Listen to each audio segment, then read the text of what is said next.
ሰላም ጤና ይስጥልን ውድ የዜና ላፍታ ተከታታዮቻችን የዕለተ ቅዳሜ ዜናችን ነው። ከሁሉ አስቀድመን አክብሮታዊ ሰላምታችን ይድረሳችሁ ብለናል።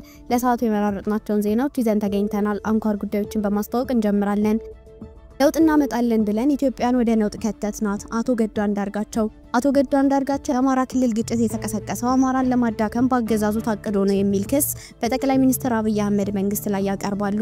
የሰሜን ኢትዮጵያን ጦርነት ማስቀረት ባለመቻላችን ከፍተኛ ሀዘን ነው የሚሰማኝ የሚል ቁጭት አላቸው። ፖለቲከኛው ከብልጽግና ፓርቲ ተለያይተው የተቃውሞውን ጎራ ተቀላቅለዋል። ዝርዝሩን ይዘናል። አብራችሁን ቆዩ። ከውጭ ዜና ትራምፕ በሩሲያ ላይ መጠነ ሰፊ ማዕቀብና ታሪፍ ለመጣል ዛቱ። ትራምፕ ትናንት በትሩዝ ሶሻል ማህበራዊ ትስስር ገጻቸው ሩሲያ በአውደ ውጊያ ዩክሬንን እያወደመች ነው፣ በመሆኑም የተኩስ አቁም አሊያም ዘላቂ የሰላም ስምምነት እስኪፈረም ድረስ በሩሲያ ባንኮች ላይ መጠነ ሰፊ ማዕቀብ ለመጣል አስቤያለሁ፣ ታሪፍም ሊኖር ይችላል ብለዋል። ትራምፕ በመልእክታቸው ዝርዝሩን ይዘናል። በሌላ ዜና በደቡብ ሱዳን የተባበሩት መንግስታት ሄሊኮፕተር ላይ በተፈጸመ ጥቃት በርካታ ሰዎች ተገደሉ። በጥቃቱም አንድ ሄሊኮፕተር ሰራተኛ ቆስሎ የነበሩ ጄኔራልና በርካታ የደቡብ ሱዳን ወታደሮች መገደላቸውን በደቡብ ሱዳን የመንግስታቱ ድርጅት ተልዕኮ ባወጣው መግለጫ አመላክቷል። ዝርዝር መረጃውን ይዘናል። እስከ ጥንክራችን ፍጻሜ አብራችሁን ቆዩ በማለት ቻናላችን ላይክ፣ ሼር እና ሰብስክራይብ በማድረግ እንድትከታተሉን አክብሮታዊ ግብዣችን ነው። አሁን በቀጥታ ወደ ዝርዝሩ እንሰዳችሁ። ለውጥ እናመጣለን ብለን ኢትዮጵያን ወደ ነውጥ ከተትናት አቶ ገዱ አንዳርጋቸው የአማራ ክልል ግጭት የተቀሰቀሰው አማራን ለማዳከም በአገዛዙ ታቅዶ ነው የሚል ክስ በጠቅላይ ሚኒስትር አብይ አህመድ መንግስት ላይ ያቀርባሉ። የሰሜን ኢትዮጵያን ጦርነት ማስቀረት ባለመቻላችን ከፍተኛ ሀዘን ነው የሚሰማኝ የሚል ቁጭት አላቸው። ፖለቲከኛው ከብልጽግና ፓርቲ ተለያይተው የተቃውሞውን ጎራ ተቀላቅለዋል። አብይ አህመድን ለጠቅላይ ሚኒስትርነት ያበቃው የኢትዮጵያ ለውጥ እንቅስቃሴ በተጋጋለበት ወቅት ከኢትዮጵያ ህዝቦች አብዮታዊ ዲሞክራሲያዊ ግንባር ውስጥ በተራማጅነት ይጠቀሱ ከነበሩ ፖለቲከኞች አንዱ የሆኑት አቶ ገዱ አንዳርጋቸው ካዋለዱት ብልጽግና ፓርቲ ተለያይተው ኑራቸውን በውጭ ሀገር አድርገዋል።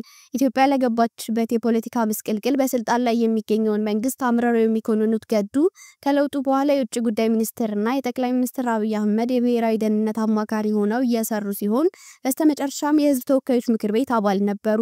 ገዱን ጠቅላይ ሚኒስትር አብይ አህመድ ከሚመሩት ብልጽግና ፓርቲና መንግስት በዋናነት ያቃቃራቸው በአማራ ክልል በመካሄድ ላይ የሚገኘው ግጭት ጉዳይ ነው። ግጭቱን በአገዛዙ ታቅዶ አማራን ለማዳከም የተቀሰቀሰ እንደሆነ ለዶይቼ ቬለ የተናገሩት ጉምቱ ፖለቲከኛ በድርድር ይፈታል የሚል አቋም የላቸውም።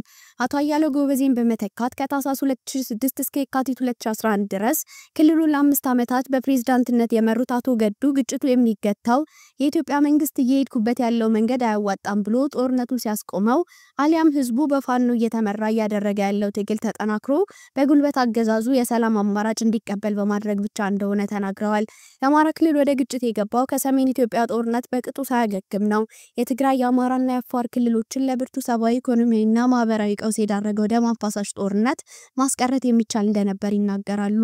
ጦርነቱ በደቡብ አፍሪካ በተፈረመው ግጭት የማቆም ስምምነት መገታቱን ያስታውሱት አቶ ገዱ የአማራጭ በፊትም ነበረ በማለት በብልጽግና ፓርቲና በህወሓት መካከል የተካረረው ልዩነት በድርድር የሚፈታበት እድል ቀድሞም እንደነበረ ጠቁመዋል። ያን ጦርነት ማስቀረት ባለመቻላችን እኔ በግሌ ከፍተኛ ሀዘን ነው የሚሰማኝ የሚሉት የቀድሞ ኢትዮጵያ ከፍተኛ ባለስልጣን ታሪካዊ ስህተት እንደሆነ ያምናሉ። ጦርነቱ ግጭትን በማቆም ስምምነት ይገታ እንጂ ዳግም ሊቀሰቀስ ይችላል የሚል ከፍተኛ ስጋት አለ። በተለይ የምዕራብ ኢትዮጵያ የሚወልቃይት ጣፋንታ እስካሁን መፍትሄ አልተበጀለትም። አቶ ገዱ በትግራይና በአማራ መካከል ያለው ልዩነት ከእንግዲህ በኋላ ሊፈታ የሚችለው ሰላማዊ በሆነ ንግግር ብቻ ነው የሚል አቋም አላቸው። በአሁኑ ወቅት መቀመጫቸውን በውጭ ሀገር ያደረጉት ጉምቱ ፖለቲከኛ በቅርቡ የተቋቋመው የአማራ ዓለም አቀፍ ትብብር ከፍተኛ አማካሪ ናቸው። ይህ ትብብር በውጭ ሀገራት የሚኖሩ የአማራ ብሔር ተወላጆች ገዱ የአማራ ህዝብ እያደረገ ነው ለሚሉት ከፍተኛ የህልውና ትግል የሚያደርገውን እገዛ ለማስተባበር ያለመ ነው። ወደ ውጭ ዜና ስናልፍ ትራምፕ በሩሲያ ላይ መጠነ ሰፊ ማዕቀብና ታሪፍ ለመጣል ዛቱ። አሜሪካ በሩሲያ ላይ መጠነ ሰፊ ማዕቀብና ታሪፍ ልትጥል እንደምትችል ፕሬዝዳንት ዶናልድ ትራምፕ ተናገሩ። ከቀናት በፊት ለዩክሬን የሚደረገውን ወታደራዊ ድጋፍና የደህንነት መረጃን ማጋራት ያቋረጡት ፕሬዝዳንቱ ሁለቱም ተፋላሚ ሀገራት ወደ ድርድር እንዲገቡ አሳስበዋል። ዋይት ሃውስ ከሩሲያ ጋር ግንኙነቱን ለማደስ የተወሰኑ ማዕቀቦችን ለማንሳት እየተዘጋጀ መሆኑን ሮይተርስ ባለፈው ሰኞ ምንጮችን ጠቅሶ ቢዘግብም ትራምፕ ትናንትና በትሩዝ ሶሻል ማህበራዊ ትስስር ገጻቸው በሞስኮ የባንክ ስርዓት ላይ ማዕቀብ ሊጣል እንደሚችል አመላክተዋል። ሩሲያ በአውደ ውጊያ ዩክሬንን እያወደመች ነው። በመሆኑም የተኩስ አቁም አሊያም ዘላቂ የሰላም ስምምነት እስኪፈረም ድረስ በሩሲያ ባንኮች ላይ መጠነ ሰፊ ማዕቀብ ለመጣል አስቤያለሁ፣ ታሪፍም ሊኖር ይችላል ብለዋል። ትራምፕ በመልእክታቸው ሩሲያና ዩክሬን ሳይረፍድባቸው አሁኑን ወደ ጠረጴዛ ዙሪያ ድርድር መግባት አለባቸው ሲሉ አክለዋል። ለ3 ዓመቱ ጦርነት ዩክሬንን ተጠያቂ የሚያደርጉት ትራምፕ ዳግም ወደ ዋይት ሃውስ ከተመለሱ በኋላ በሩሲያ ፕሬዝዳንት ቭላዲሚር ፑቲን ላይ ትችት ሲያሰሙ አልተደመጡም። ፑቲን የሰላም ስምምነት እንዲደረስ እንደሚፈልጉ በመግለጽ ከሞስኮ ጋር ግንኙነታቸውን ለማደስ ፍላጎታቸውን አሳይተዋል። በአንጻሩ የዩክሬን ፕሬዝዳንት በቃላት ከመወረፍ ተሻግረው ለኪየቭ የሚደረግ ወታደራዊ ድጋፍን አቋርጠዋል። ዩክሬንን ባለፉት 3 ቀናት ወደ ሩሲያ ኩርስክ ክልል ያስገባቻቸው ወታደሮች በሩሲያ ከባድ የመልሶ ማጥቃት እየተፈጸመባቸው በከበባ ውስጥ እንደሚገኙ ሮይተርስ ዘግቧል። ዩክሬን ከሩሲያ ጋር በሚደረግ የሰላም ስምምነት ንግግር እንደ መደራደሪያ ልትጠቀምበት ያሰበችው ኩርስክ ክልል በቅርቡ ከእጇ ሊወጣ እንደሚችል እየተነገረ ነው። ከነጩ ቤተ መንግስት ዱላ ቀረሽ ንትርክ በኋላ የአውሮፓውያኑ ድጋፍ ለማግኘት ወደ ለንደንና ብራስልስ ያቀኑት ፕሬዝዳንት ቮሎዲሚር ዜሌንስኪ ከነገ በስቲያ ወደ ሳውዲ አረቢያ ያቀናሉ። ልዑካቸውን በሪያድ አሊያም በጂዳ ከአሜሪካ የውጭ ጉዳይ ሚኒስትር ማርኮ ሩቢዮ እና ሌሎች ባለስልጣናት ጋር ይመክራል ተብሎ ይጠበቃል። በሳውዲው ምክክር መሻከር የታየበትን የዋሽንግተንና ኪየቭ ግንኙነት ለማደስ ስምምነት ይደረሳል ብለው እንደሚጠብቁ የዋይት ሃውስ የብሔራዊ ደህንነት አማካሪ ማይክ ዋልስ ተናግረዋል።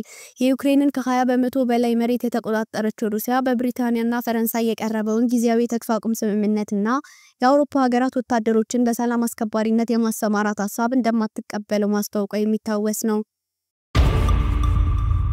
በደቡብ ሱዳን የተባበሩት መንግስታት ሄሊኮፕተር ላይ በተፈጸመ ጥቃት በርካታ ሰዎች ተገደሉ። ደቡብ ሱዳን ውስጥ በተባበሩት መንግስታት ድርጅት ሄሊኮፕተር ላይ በተፈጸመ ጥቃት የሱዳን ጦር ጄኔራልን ጨምሮ በርካታ ሰዎች መገደላቸውን ድርጅቱ አስታወቀ። ሄሊኮፕተሯ በቅርቡ ግጭት በተፋፋመበት የላይኛው ናይል ተፋሰስ ግዛት የሀገሪቱን ጦር አባላት ስታስወጣ በምትሞክርበት ወቅት እንደተተኮሰባት ተገልጿል። በጥቃቱም አንድ የሄሊኮፕተር ሰራተኛ ቆስሎ የነበሩ ጄኔራልና በርካታ የደቡብ ሱዳን ወታደሮች መገደላቸውን በደቡብ ሱዳን የመንግስታቱ ድርጅት ተልዕኮ ባወጣው መግለጫ አመላክቷል። ወታደሮቹን ውጊያ ከተፋፋመበት የላይኛው ናይል ተፋሰስ ግዛት ለማስወጣት በሚሞከርበት ወቅት የተፈጸመው ጥቃት በጦር ወንጀልነት ሊፈረጅ እንደሚችል የተባበሩት መንግስታት ገልጿል። ከጥቃቱ በኋላ ሌላ ሁለተኛ ሄሊኮፕተር ቢነሳም ተጋጭቶ እንዲያርፍ በመደረጉ ተሳፋሪዎቹ በሙሉ መሞታቸውን የደቡብ ሱዳን ፕሬዝዳንት ሳልቫኪር አስታውቀዋል። የተባበሩት መንግስታት የደቡብ ሱዳን ተልዕኮ በበኩሉ ሁለቱም ሄሊኮፕተሮች በሰላም ማላከክ በሚባል ስፍራ ማረፋቸውን ገልጿል። በዚህ ጥቃት 27 የደቡብ ሱዳን ወታደሮች መገደላቸውን የሀገሪቱ የማስታወቂያ ሚኒስትር ማይክል ኩዩክ ዋቢ አድርጎ ሮይተርስ ዘግቧል። በላይኛው የናይል ተፋሰስ ግዛት ለሳምንታት የዘለቀው ጦርነት በፕሬዝዳንት ሳልቫኪር እና በምክትላቸው ሪክ ማቻር መካከል ከ5 ዓመታት በፊት የተደረሰውን የሰላም ስምምነት ስጋት ላይ ጥሎታል። በአውሮፓውያኑ 2012 ከሱዳን የተገነጠለችው ደቡብ ሱዳን የዓለማችን አዲሲቱ ሀገር ናት። ነፃነቷን ከተቀናጀች ከ2 ዓመት በኋላ ፕሬዝዳንት ሳልቫኪር በሙሉ ካቢኔያቸው በማባረር እንዲሁም ምክትላቸውን ማቻርን ያልተሳካ መፈንቅለ መንግስት አነሳስተዋል ሲሉ ወነጀሉ። በዚህም የተነሳ ሀገሪቱ ደም አፋሳሽ የእርስ በርስ ጦርነት ውስጥ ገባች። 400,000 ሰዎች ህይወታቸውን ካጡ እንዲሁም 2.5 ሚሊዮን ሰዎች ከቤት ንብረታቸው ከተፈናቀሉ ከ5 ዓመታት በኋላ በአውሮፓውያኑ 2018 የሰላም ስምምነት ላይ ተደረሰ።